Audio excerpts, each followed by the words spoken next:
श्रीमत्सद्गुणशालिनं चिदचिदे व्याप्तं च दिव्याकृतिं जीवे साक्षरमुक्तकोटिसुखदं नैकावतारादितं ज्ञेयं श्रीपुरुषोत्तमं मुनिवरैर्वेदादिकीर्त्यां विभुं तन्मूलाक्षरयुक्तमेव सहजानन्दं च वन्दे सदा। श्री स्वामिनारायण भगवानની જય, અક્ષર પુરુષોત્તમ મહારાજની જય, ગુણાતીતાનંદ સ્વામી મહારાજની જય, ભગતજી મહારાજની જય, શાસ્ત્રીજી મહારાજની જય, યોગીજી મહારાજની જય, પ્રમુખ સ્વામી મહારાજની જય. યોગી આપણે ભક્તિની વાત કરી છે. પરોક્ષ ભાવથી મારા ફેરવે તે બધું કાચું છે. ભગવાન પ્રગટ છે એવું માને ને તો કામ છે. મહારાજ પ્રગટ છે એવું મહિમા સમજાય તો આનંદના ફુવારા છૂટે. આવો ભાવ થાય તે જ ભક્તિ છે. જો પરોક્ષથી ભવતણો પાર આવે નહીં. વેદ વેદાંત કહે સત્યવાણી. પ્રગટ અને ભજી ભજી પાર પામ્યા ઘણા. ગીત ગુનિકા કપિવંદ કોટી. જો પ્રગટ ને ભજી ગીત ગુનિકા કપિ એટલે જેને કહે પશુ અને સાવ હલકી જાત ગીત ગુનિકા લો, વેશ્યાની વાત કરી. પણ જો ભક્તિ કરી તો પાર પડી ગયા. એટલે ભક્તિ જેવી કોઈ વસ્તુ નથી. બધાને શુદ્ધ કરે, બધાને આગળ લે. ત્યાં ગમેલા યજ્ઞ કરો ને અને એક બાજુ એક નામ ભગવાનનો મહિમા સહિત બધાને આટી નાખે. એવું છે ભક્તિનું પાવર. એટલે સ્વામી યોગી આપે કે મહારાજ પ્રગટ છે એવો મહિમા સમજાય તો આનંદના ફુવારા છૂટે. આવો ભાવ થાય તે જ ભક્તિ છે. જો હવે બોલીએ તો બધા બોલીએ પ્રગટ મળ્યા છે, વર્તનનું ઠેકાણું ના હોય. હા, એ ખોટો કેફ બધો. નિયમ ધર્મ બધું હોય એનામાં. ધીર હોય, સ્થિર હોય, કુદાકૂદ ના કરાય. અને ઓલું બધું છે એટલે એ ખોટું નથી, પણ એટલેથી તમે ના માનતા ભક્તિવાળા થઈ ગયા તો. હા, આચરણમાં આવે છે. પહેલાં પેલું કોઈનો અભાવ આવે છે ત્યાંથી શરૂ કરો ને. અભાવ ત્યાંથી ભક્તિ કહેવાય જ નહીં. હા, બહુ કાચું કે. એટલે અહીંયા યોગી આપા કહે છે પરોક્ષ ભાવથી તે બધું કાચું. મહિમા ભક્તિમાં ભેદ બહુ છે. યોગી આપા કહે છે આપણે તો એક બે કંઈ મહિમા ને મહિમા વિનાની. બાપા તો કે બહુ ભેદ છે, કેટલી જાતના. ભગવાન અને સંત પૃથ્વી પર વિચરતા હોય તેમને ઓળખીને તેમની ભક્તિ કરવી. જો ઓળખીને ભક્તિ કરવી. તમે એમને મારા ફેરો સ્વામિનારાયણ સ્વામિનારાયણ સ્વામિનારાયણ એનું ફળ છે. પણ એ સ્વામિનારાયણ પ્રગટ છે એમ કહીને મારા ફેરો ને એ તો કોઈ ઢગલા બંધ થાય. પણ એ ગુણાતન સ્વામી કહ્યું કે મૂળ અક્ષર જાણીને મહારાજ સ્વરૂપ ભગવાન જેમ જાણીને જો ભજન કરે એનું પુણ્ય કેટલું. તો સ્વામીએ કહ્યું કે જાણવું છે પુણ્ય. આ પૃથ્વીમાં રચકણ કેટલા. અરે એક ડોલમાં જ કેટલા રચકણ બેઠા ગણો થાય પાર આવે એમનેથી. તો હજુ આખી પૃથ્વીના રચકણ ગણાય પણ તમારા પુણ્ય ગણાય. જો અક્ષર સહિત આવી રીતે ભજન કરે ને પછી એટલું નહીં.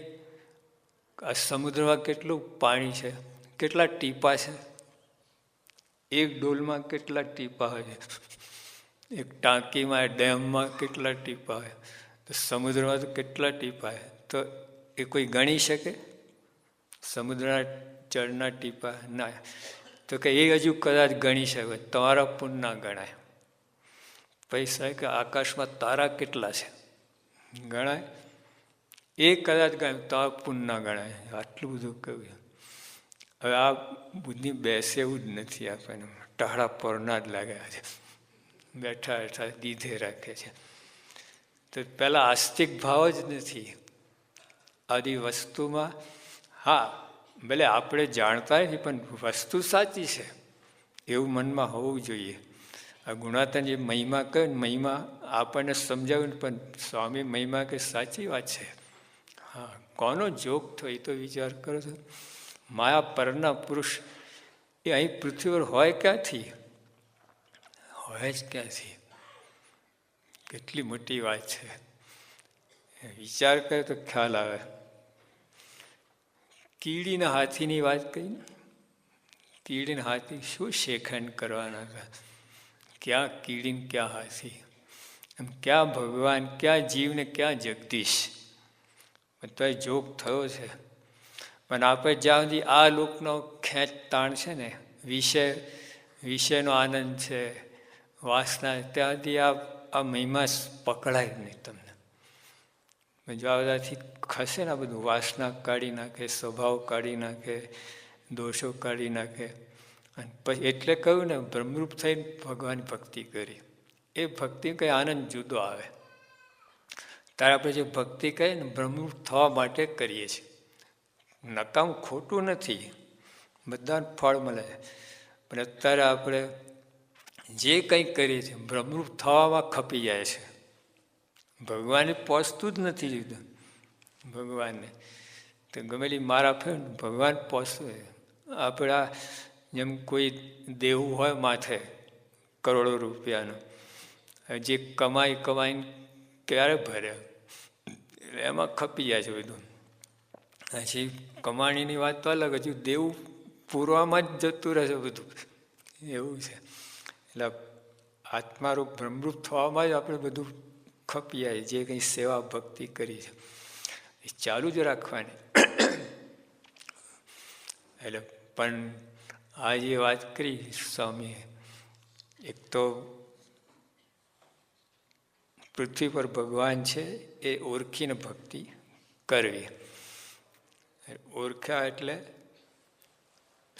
પ્રમુખ સાંઈ પરમ એકાંતિક સંત ગુણાય સંત છે એટલે ઓળખી લીધા. એ તો માહિતી છે. હા, ઓળખો જુદી વસ્તુ છે. ઓળખા જ મહારાજ મધ્યના તેરમાં વાત કરી, ચોખ્ખી વાત કરી કે આ સ્વરૂપને, એ સ્વરૂપને મહારાજ જે વાત કરી મધ્યના તેરમાં કે મોટો આકાશ, એટલે હૃદય આકાશમાં તેજ દેખાય. એ તેજની અંદર મૂર્તિ દેખાય છે. એમાં કે ભાઈ મહારાજ કે એ મૂર્તિ તમે પણ જુઓ છો, હું તો જોઉં છું ને તમે પણ જુઓ છો. બધાને ક્યાં દેખાતું હતું? મહારાજ કહે તમારી સામે બેઠે એ જ મૂર્તિ છે. એ મૂર્તિ આ તમે પણ જુઓ છો, પણ તમારા ઓળખ્યામાં પરિપૂર્ણ ઓળખ્યામાં આવતું નથી, યથાર્થ ઓળખ્યામાં આવતું નથી. તમે પછી સ્વરૂપ જુઓ છો એમ મહારાજ કહે. એટલે એ મહારાજ કે આવી રીતે સમજીને ભક્તિ કરે ને, ભક્તિ પ્રગટની ભક્તિ, એ કઈ વસ્તુ એ માલ થઈ જાય. તેમની મરજી જોઈને ભક્તિ કરવી. જો કેવી રીતે મનમાં આવે નહીં, હવે મનમાં આવે તો ભક્તિ કરતા હોય છે. અને આપણી દોટ ક્યાં હોય છે? જ્યાં માન મળે ને એ બાજુ આપણી દોડ હોય છે. જોજો તમે. હા, ભક્તિથી ભાઈ મધ્યના એક તરફ વાત કરી કે મીરાજી રતનજી જેવો તો કોઈક જ ભક્તિ કરતો હશે માન વિનાની. બાકી બધા મારા સંતો પરમહંસોને વાત કરે છે, એમનું કોઈ નામ ના દીધું, મીરાજી રતનજી નામ દીધું. બંનેના જાતિ સ્વભાવ બંનેને માન જોઈએ. એ ગરાસિયા અને ઓલા મુસલમાન, બંનેના જાતિ સ્વભાવ તો માની કહેવાય. આ એક્સેપ્શન નીકળ્યા. બ્રહ્માંડ સહી મુક્ત બધા બેઠા મોટા સંતો, એમને મહારાજ કહે છે આવા તો કોક જ નીકળે. જો એટલે આપણી દોડ હંમેશા સેવામાં જ્યાં માન મળે ને એ બાજુ ખેંચાઈ આપે. એમની મરજી પણ નથી કરતા. એમની મરજી ઘણા માન ના મળે તમને, હા એવી સેવા હોય. પછી એ પૈસા એમાં મળે તમને. પરીક્ષામાં પરીક્ષા આપે છે ને, આ ભણીએ ત્યારે તો પ્રશ્ન પૂછે ને, તો તમને જે આવડે એ લખવાનું કે પૂછે લખવાનું? બોલો, તમને આવડે બધું આખું ભરી નાખો, 100 પાના તમ ફટફડાટ એકદમ, એકે માર્ક મળે ને? 100 પાના ભર્યા છે ને, નહીં? તમને પૂછે એ લખો. તમે કે મરજી પ્રમાણે ભક્તિ કરો. આ મનમાં ગમે એટલું કરો ને, 100 પાના ભરો ને, 1 માર્ક ના મળે. તો સ્વામી કહ્યું કે સંત કેમ કહ્યું તે શ્રેષ્ઠ છે, મનગમતું કરવું તે કનિષ્ઠ છે. મનગમતું કરતો હોય, આખા મંદિરનું કામ એકલો કરતો હોય, કેટલી મોટી વાત થઈ. આખા મંદિરનું કામ એટલે મુખ્ય સંત હોય એટલી સેવા કરતો હોય, એટલે આખું મંદિરનું કામ સંભાળી લેતો હોય, આખા મંદિરમાં એકલો કરતો હોય, અને ગમેલો ત્યાગ રાખતો હોય. ધારણાપણા પૂરા થતા ચાંદાન શરૂ કરે, ચાંદાન પૂરા એક ટાણા શરૂ કરે, ચાલુ ને ચાલુ ગમેલો ત્યાગ રાખતો હોય, ને ગમેલાને સત્સંગ કરાવતો હોય. કેટલી મોટી વાત. આપણે કેટલાને સત્સંગ કરાવે છે? પોતાને થયું તો બહુ છે, બીજાને કરવાની ક્યાં વાત છે? તો ગમેલા સત્સંગ આવે જ સ્વામી છે કે તોય શું ન્યૂન છે, ચલો ન્યૂન છે એનો વાંધો, પણ તેને માથે વિઘ્ન છે. આટલું કરતો માથે વિઘ્ન છે, આટલું તપ ત્યાગ કરે છે, આટલું સત્સંગ કરાવે છે. ના અલૈયા ખાચર કેટલો 2000 સત્સંગ કરાવ્યો, તો વિઘ્ન આવ્યું કે નહીં? એટલે એવું નથી. અને બીજી બાજુ જો તમે, આશ્ચર્ય પમાડ્યું છે, 3 ટાણા ખાતો હોય, 800 ઊંઘી રહેતો હોય, એવા દોષે યુક્ત હોય, આખી મિલિટરી હોય એવા દોષ અવગુણની. 3 ટાણા ખાતો હોય, 800 ઊંઘી રહેતો હોય, એવા દોષ યુક્ત હોય. પણ સંત કેમ કહે તો નિર્ગુણ છે, નિર્ગુણની કક્ષા મૂકી દીધી. ટોપમાં ટોપ સેવા નહીં, નિર્ગુણ. કેવું કહેવાય? આ છે ને યોગી બાપા સાથે ફરતા હતા યુવક તરીકે બધા. પછી જારોરા ગામ, ત્યાં બાપા કહે કે હું પધરામી કહીને આવું છું, તમે આ મધ્યનું 51 વસનાથ ગોખી નાખજો. એટલે અમે બધા મંડી પડ્યા. બાપા આવ્યા, પાઠ લીધો બધાનો, પાઠ આપ્યો. પછી બાપા છે ને આમ એમને ઉછકવા પડતા, 2 જણ હાથ જાય ને ત્યાં ઊભા થાય. તે દિવસે એમને પોતાની જાતે ઘોડો થઈને ઊભા થઈ ગયા. અને ગોખમાં એક ઘંટડી હતી, ઘંટડી લીને વગાડીને મૂકીને આવીને બેસી ગયા. પછી બાપાએ વાત કરી, સત્પુરુષની આજ્ઞાથી 2 ટાઈમ ઘંટડી વગાડીને ત્યાં બ્રહ્મરૂપે વર્ત્યો. લો, આત્મસત્તા રૂપે વર્ત્યો કહેવાય. આટલું 2 ટાઈમ ઘંટડી ના, 3 ટાણા ખાતો હોય, 800 ઊંઘી રહેતો હોય, એવા દોષયુક્ત. હવે જો આપણે શું થાય, જો ખબર છે આ વાત થઈ ને, તમે લોકો એવું જ કરશો. ઓલો મુદ્દો રહી જાય છે, એમની મરજી પ્રમાણે કરવાનું રહી જાય છે. અડધો 50% અમલમાં લાય, 50 જે મુદ્દો છે 80% મુદ્દો છે, 20% અમલમાં લાય, 80% તો ઉડી ગયું. એવું થાય. એટલે યોગી આપા કહે છે આ બહુ ભક્તિ એટલે આ જ છે, એમની મરજી અનુવૃત્ત્યા ભક્ત્યા, અનુવૃત્તિ પાડ એ જ ભક્તિ, એ જ ભક્ત. અહીંયા રહી જાય છે આપણે. એટલે સ્વામી કહે છે તેની મરજી જોઈને ભક્તિ કરવી. આટલું જ છે, આટલું જ બસ છે, બધું આવી ગયું એની અંદર. બાકી તારી માટે ના 100 પાના ભરો ને 1 માર્ક ના મળે તમે. એટલે આપણે જે આવડે કરીએ એનું છે જ નહીં. એ પૂછાય તમને એ કરવાનું, એટલે એમની મરજી. પૂછાય એટલે એમની મરજી. પ્રગટ ભગવાન કે સંતનું વચન પારું. જો પ્રગટ ભગવાન સંતનું વચન પારું. હવે કેવું થયું મારા વખતમાં, પેલા ભગા ડોશી હતા, એ રસોઈ આપવા. મહારાજે કહ્યું કે શેઠ અબ કડિયાના પગાર ચડી ગયા છે, એમાં તમે આપો ને, હું 100 રસોઈ માની લઈશ. કે ના મહારાજ, મેં 4 વર્ષથી સંકલ્પ કર્યો છે, એટલે આ સંતોન જમાડવા છે મેં. પછી મૂકતા છે કે મહારાજ રાખો, શેઠનું મોટા માણસે રાખો. મારે કંઈ બોલ્યા નહીં. પછી મહારાજ એક શબ્દ બોલી ગયા શેઠને સાંભળતા કે લોભિયા છે એટલે ખૂટશે. એમના મનમાં એમ છે 3 ગણો રસોઈ બનાવી, 500-1500 રસોઈ બનાવી, હવે ક્યાં ખૂટે એમ છે. એક ભૂલ કરી એમ, મારા તમે પીરસો. મેં કહે મારે આટલું જ જોઈતું હતું. મારે પીરસો એટલે 2 અહીં નાખે ને 2 અધ્ધર નાખે. અધ્ધર મૂકતો દેવતાઓ ઝીલી જાય. 1500 માણસની રસોઈ 250માં જ ખૂટી ગઈ. પછી બીજું તીજું બનાવવું પણ કંઈક તાલ બેઠો નહીં. જો આવું થયું. હવે ખોટું નહોતું કર્યું. સંતોન જમાડા એટલે મારે નિષ્કાળ શું કહ્યું 64 પછી આવા સંતો જમે બ્રહ્માંડ જમાનું પૂર્ણ. ખોટું ને, પણ મરજી પ્રમાણે ના થઈ, ભગવાનની મરજી પ્રમાણે ના થયું. હા, અહીં તો એપી કાકા હતા આપણે અમારા અહીંના નેરોબીના.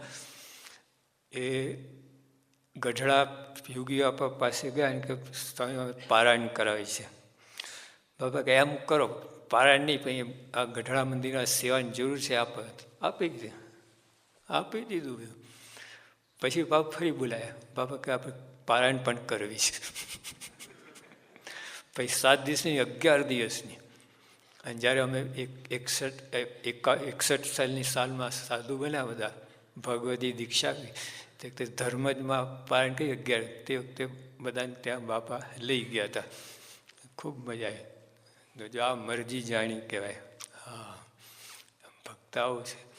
પણ મનમાં આવે તે ગમેલું સારું, લોકમાં સારું દેખાશે. જો આખા મંદિર કામ એકલો કરે છે અને ગમેલાને સત્સંગ ગમેલું ત્યાગ રાખે છે, આ લોકમાં એની કેટલી છાપ પડે. ના હોય 3 ટાણા ખાતો અર્જુન ઊંઘી રહેતો હોય, આ બેને માર્કેટમાં મૂકો, કોને ઉપજે? ઓલા 3 ટાણા અર્જુન ઊંઘી હતો, એક માઇનસમાં જાય, માઇનસ માર્ક આપે લોકો. નાને આપે. ગુણાતીત સાંઈ શું કહે છે? નિર્ગુણ ભૂમિકા મૂકી દે. અમે પાંડુરંગ શાસ્ત્રીને પૂછેલું, થાણા છે ને એમની શિબિરમાં ગયા હતા. પછી એમને પૂછ્યું શાસ્ત્રીજી, નિર્ગુણ કર્મ કોણ કરે અને કોણ ઓળખે? એમને કોઈ એક ભગવાન જ કહે ને ભગવાન જ ઓળખે. અને અહીંયા એમની આજ્ઞાથી બધા નિર્ગુણ કર્મ કરી શકે. બોલો, એમની આજ્ઞા. હા, આજ્ઞામાં જો તમને કહ્યું કે તમે રસોડામાં કામ કરો, તમે સાફ સફાઈમાં કામ કરો, નિર્ગુણ. ત્યાં છે ને ગુરુમુખી, પણ ગુરુમુખી મનમુખી થઈ જાય છે. તમને કહ્યું રસોડામાં કામ કરો, સેવા કરો, તમે તો કરો છો, પણ પછી અવગુણ લેવાનું કોને કહ્યું છે? સેવા તો કરો છો, જો આ મન ધાર્યું આવી ગયું, રસોડાની સેવા કરો, પણ પછી અવગુણ લો છો. અવગુણ લે તો એ મનમુખી થઈ ગયું.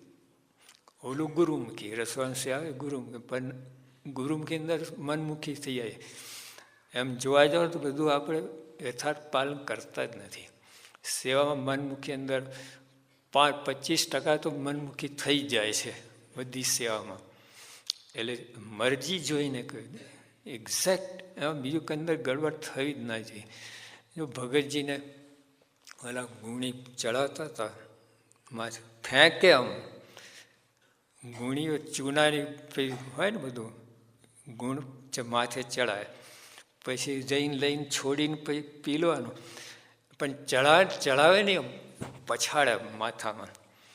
એટલે ઘણા ભગતજીના હિતવાળા કે પ્રાગજી આ તારી ડોકી મચડી જશે, આ લોકો એવી રીતે ફેંકે.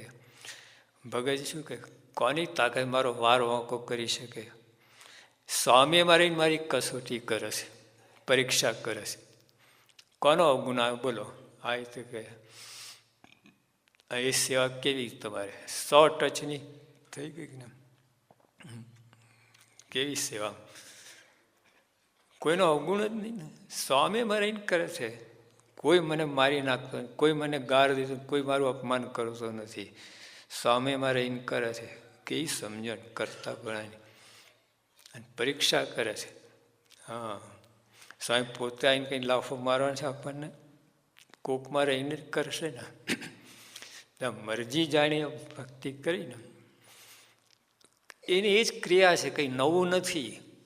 એ જ આ રસોડાની સાફ સફાઈ આ એની અંદર પણ યથાર્થ મરજી જોઈને જો કરે ને બ્રહ્મરૂપ થઈ જાય. હા, ભગતજીએ શું કહ્યું? યોગી બાપાએ શું નવું કર્યું? વાસણ ઉટક્યા 40 વર્ષ. યોગી બાપા બોલ્યા, જ્યારથી આજ્ઞા કહી પછી અમે જોયું નથી. સારધાર 40 વર્ષ મનનું ધાર્યું કર્યું જ નથી. જો હવે ભારોભાર મનનું યાર સ્વામીને જ ઉલ્લુ બનાવે. સ્વામી નિષ્કપટ થતો હોય તો ગપ્પા મારતા હોય, સ્વામી રિપોર્ટ આપતો તો ગપ્પા મારતા હોય. આવું બધું એવું બરાબર ના કહેવાય.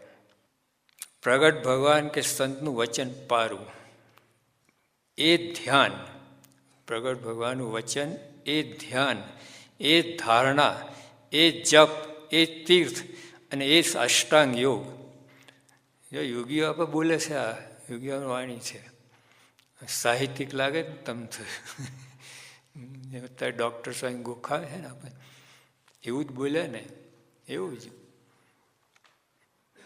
કે પ્રગટ ભગવાનનું વચન પારું એ ધ્યાન, એ ધારણા, એ જપ, એ તીર્થ અને એ જ અષ્ટાંગ યોગ છે.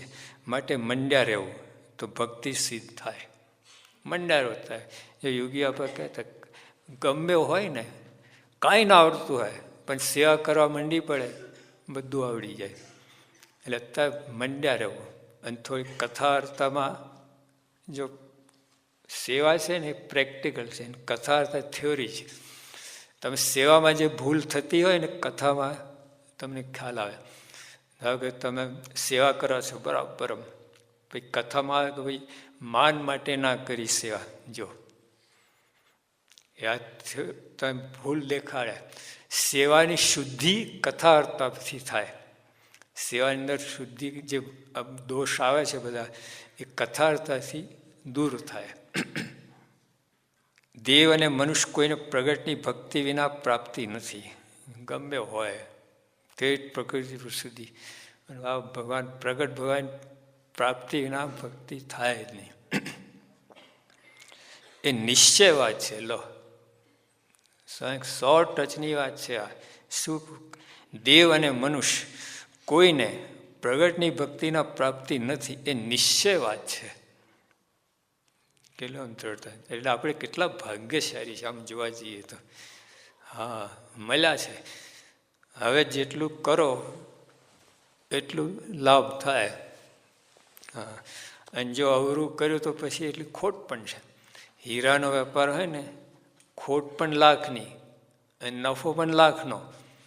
રીંગણા બટાટા વેચતો તો ખોટ પણ 5 રૂપિયા અને નફો 5 રૂપિયાનો. એટલે અહીંયા એવું છે, પ્રગટ મળ્યા છે, લાભનો પાર નથી, પણ જો ભૂલા પડ્યા તો ખોટનો પાર નથી. હા,